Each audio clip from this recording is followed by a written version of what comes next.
Ağlıma da gəlməzdi ki, özümdən böyük qazanda bir gün nəhəng krab bişirəcəm. İstədiyim resept isə Texas seti idi. Tikələrini yemişdim, amma bütövünü Bakıda ancaq Favorit Premiumdan tapa bilərdim. Səməd Vurğun filialından lazım olan məhsulları almağa getdim. Dəniz məhsulları bölməsindən qaçıb bu gözəl krabı tez səbətimə atdım. Bu bölmədə nə desəz var, hətta krab qolları da. Sousu içinə isə kərə yağı və lazım olan tərəvəzləri alıb gəldim o məşhur qazanımın başına.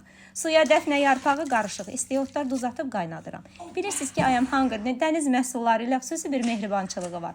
Nəzakətli şəkildə davrandığım krabın qollarını açıb qaynayan suya atıram. Etiraf edin ki, çox ağır idi. Favorit Premiumdan aldığım iri oktopus qolunu da qazana yerləşdirirəm.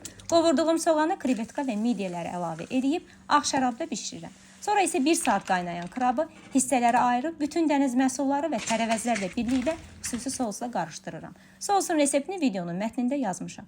İndi deyəcəksiniz ki, ət bu krabın harasındadır? Bədənin mərkəzində demək olar ki, ət olmur. Ancaq qollarında olur.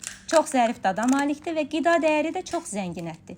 Əsas vətəni isə Kamçatka və Alyaska sahillərdir. Kaş ki, Xəzərdə də olardı.